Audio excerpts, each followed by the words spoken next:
The most dangerous person in your life probably never threatened you. They studied your hunger, mirrored your pain, fed your ego, then quietly trained your nervous system to crave their approval. That is the dark side of human behavior. And once you see it, every conversation starts looking different. Dark psychology is not magic. It is pattern recognition weaponized. It uses fear, scarcity, validation, uncertainty, status, and emotional timing to steer attention and shape decisions. The frightening part is that most manipulation does not feel violent. It feels intimate, flattering, and strangely familiar. People do not control you by overpowering your logic first. They control you by getting access to your emotions before your logic wakes up. Attraction works the same way. So does trust. If someone can make you feel chosen, confused, and slightly off balance, they can become the center of your mental world. That is why confidence is so often misunderstood. Real confidence is not loud. It does not beg, explain, chase, or leak panic. It creates emotional gravity. And in social dynamics, gravity wins. People move toward the person who seems least desperate for movement. One of the oldest tactics is mirroring. A manipulative person studies your tone, your wounds, your humor, your pace, even your values. Then they reflect them back so precisely that you mistake familiarity for destiny. You think, finally, someone understands me. What actually happened is simpler. They learned your access code. Then comes selective reward. They give attention, warmth, admiration, or affection, but not consistently. Just enough to spike hope. Then they pull back. Your brain starts chasing the high, trying to decode what changed. This is how intermittent reinforcement turns ordinary attention into obsession. The same principle appears in dating, friendships, and status games. If approval is always available, it becomes background noise. If it is unpredictable, it becomes emotionally expensive. Many people are not addicted to a person.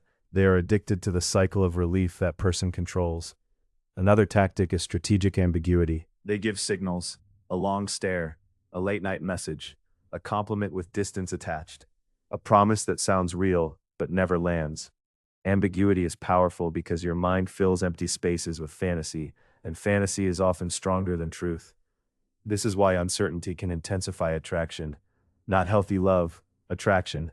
Your brain hates unresolved tension. When someone is hard to read, emotionally inconsistent, or socially elevated, you start investing more mental energy just trying to interpret them. What you call chemistry is sometimes just unresolved cognitive strain wearing perfume. Status changes everything. Human beings claim to value kindness, honesty, and depth, and often they do. But attention still bends toward perceived power. The person who seems calm under pressure, desired by others, and comfortable being alone sends a primal signal: survival value. People read that before they read your words. That is also why neediness is so destructive. Neediness is not caring too much. It is signaling that your emotional stability depends on another person's response. The second someone feels responsible for regulating your self-worth, attraction starts suffocating. Desperation is not love. It is pressure in romantic clothing. Manipulators understand this, so they control the frame. The frame is the emotional reality people unconsciously agree to. If they stay calm while you explain, apologize, defend, and overperform, they remain the judge and you become the applicant.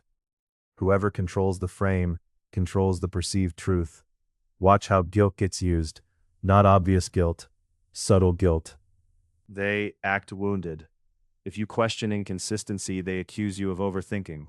If you ask for respect, they say you are insecure. Suddenly your standards feel like cruelty, and their disrespect becomes your emotional burden. There is also the seduction of being the exception. Many young men fall into this trap. She is distant with everyone, but warm with you. He is cold to the world, but vulnerable with you. You feel chosen. Yet sometimes the reward is not intimacy. It is simply access used to keep you invested. Social proof makes the trap stronger. If many people want them, your brain assumes they must be valuable. If others fear them, admire them, or orbit around them, your caution weakens. Crowds can manufacture desirability. Popularity is not proof of character. It is often just proof of successful presentation. So what protects you? Pattern awareness. Stop judging people by isolated moments. Look at consistency across time.